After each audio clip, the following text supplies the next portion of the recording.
गणपती बाप्पा मोरयाच्या गजरात, फटाक्यांच्या आतषबाजीसह लेझिम पथक आणि ढोल ताशांच्या दणदणाटात श्री गणरायाचं भुदरगड तालुक्यात आगमन झालं। गावागावात गणेश भक्तांनी जल्लोषात आणि भक्तिमय वातावरणात श्रींच्या मूर्तीची प्रतिष्ठापना केली।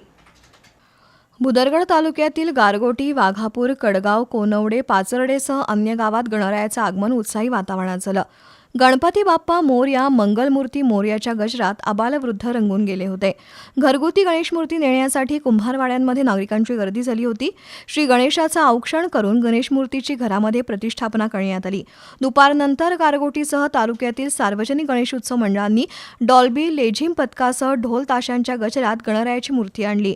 गारगोटी बाजारपेठांमध्ये पूजेच्या साहित्य खरेदीसाठी नागरिकांची मोठी गर्दी झाली होती। चाकरमानीही गणरायाच्या सेवेसाठी गावागावात दाखल झालेत। आजपासून गौरी गणपतीच्या विसर्जनापर्यंत पुढचे 5 दिवस भजन आणि लोककलांच्या माध्यमातून हा उत्सव साजरा केला जाणार आहे।